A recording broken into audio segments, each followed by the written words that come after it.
conflicts don't always announce themselves with declarations or troop movements. Some wars live in shadows, measured in night contacts, intercepted transmissions, and patrols that return with one man fewer than they left with.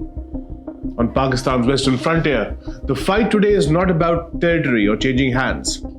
It's about controlling space, denying movement, and breaking attack cycles before they mature. And recent official briefings have quietly outlined how this behavior is evolving. Tonight, we break down Pakistan's western frontier. Hello and welcome to Radar Mode on Pakistan Connect.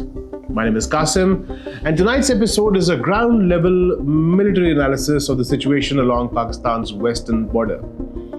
We will move away from political framing and focus instead on operational matters, tactical realities, and force responses that are shaping the fight as it exists today. This is not about talk.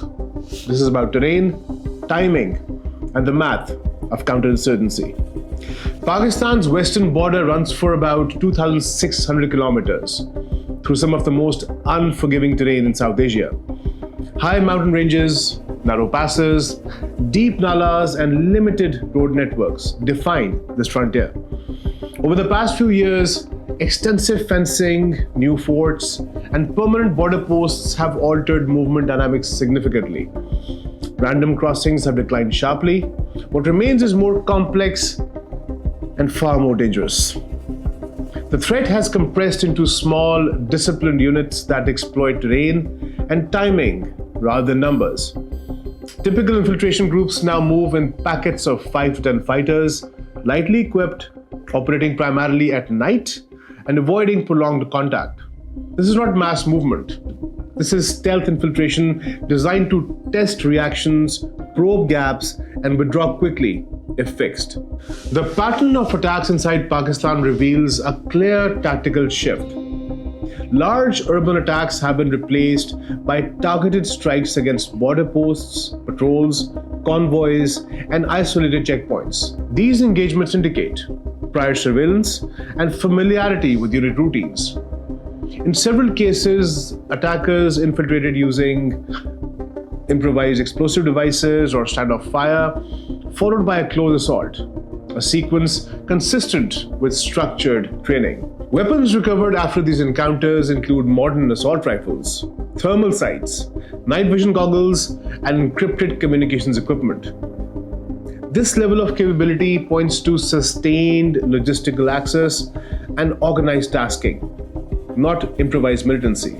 Over the past year, a series of coordinated attacks have occurred in North Waziristan, South Waziristan, Job, and adjacent border districts of Khyber Pakhtunkhwa and northern Balochistan.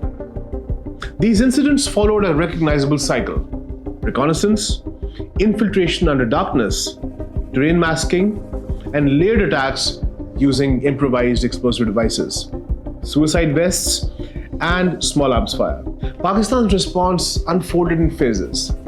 Initially, vulnerable posts were reinforced and forward deployments were increased. This was followed by intelligence-led interdiction operations aimed at disrupting infiltration chains before they could disperse. As the attack frequency persisted, the response escalated to rapid reaction engagements, air mobility for troop insertion, and targeted kinetic actions against identified militant concentrations near the known crossing routes. Subsequently, a denial strategy was implemented. Patrol timings were altered to eliminate predictability. Movement corridors were tightened, and logistics and communication nodes linked to these cells were systematically disrupted.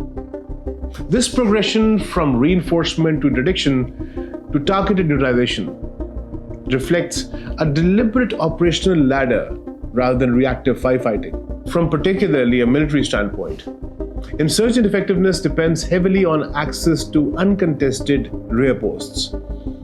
Post-engagement analysis and intelligence assessments suggest that command and control functions for these cells are not confined to Pakistani territory. This allows attackers to disengage, regroup, re-equip, and retask without sustained pressure. This asymmetry matters.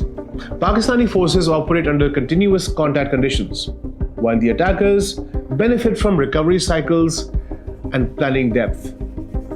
No counterinsurgency campaign can fully conclude when the adversary retains operational sanctuary beyond the immediate battle space. Pakistan has leaned towards intelligence-led operations, relying on ISR platforms, human intelligence, and rapid kinetic responses. Drones, ground sensors, and air assets play a role, but the terrain imposes hard limits. Mountain ridgelines disrupt line of sight, weather grounds aerial assets, and dense valleys restrict persistent surveillance. This forces a selective use of air power, primarily to seal valleys, dominate high ground, and insert troops at decisive points rather than conduct a wide area pursuit. Technology helps, but geography still sets the rules. Most current engagements are occurring close to this border belt. This indicates that infiltration attempts are being intercepted earlier than in previous years. Militarily, this reflects a forward-leaning defensive posture designed to fix hostile elements before they reach depth areas. The cost of this posture is, unfortunately, attrition, which pressurizes the frontline units. Sustaining it requires continuous logistics, troop rotation, and high morale under constant threat. It is effective, but highly demanding. Visualizing this fight on a map clarifies this pattern. Infiltration attempts typically originate from eastern Afghan provinces bordering former FATA districts. Fighters descend through traditional mountain passes into North and South Waziristan, using ridge lines and nalas to fragment movement. Some cells strike locally, others attempt lateral movement towards Zob and other Balochistan, where terrain depth and post spacing is much wider apart. Pakistan's response zones mirror this particular geography. Forward posts establish first contact, quick reaction forces positioned in depth block withdrawal routes. Air mobility assets seal valleys and insert troops into dominating heights. Patrol axes are rotated, timings are randomized, and certain crossing points are deliberately left under observation rather than occupation to channel the movement into engagement zones, bringing the target into the engagement envelope. Operationally, this converts the border from a line into a layered grid: contact, engagement, and denial zones, designed to exhaust infiltrators before they can build momentum. Looking ahead, three trajectories are within the realm of possibility. If current conditions persist, the conflict will remain a low visibility, high frequency border fight characterized by constant probes and steady attrition. If militant freedom of movement increases, the battle space could widen towards settled districts, stretching Pakistan's force posture.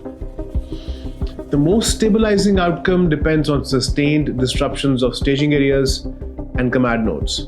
Without operational depth, infiltration cycles collapse and attack frequency declines. Militarily, Pakistan's posture is calibrated to manage all three scenarios. The indicators to watch are not statements, but metrics: attack spacing, sophistication of recovered equipment, and the distance from the border at which contacts are occurring. Those numbers will reveal whether the Western Front is stabilizing or is the noose tightening. This is not a conventional border dispute. It is a contest between terrain and manpower, concealment and ISR, sanctuary and pressure. Pakistan has adapted tactically and operationally, but containment is not elimination. As long as hostile elements retain depth, the fight remains active. The Western Front today is quiet only to those not looking closely. This was our analysis of the Western Front. Thank you so much for tuning in and watching Radar Mode on Pakistan Connect. If this analysis adds value, do like the video, subscribe to the channel, and share it, and leave your comments and the thoughts. My name is Qasim.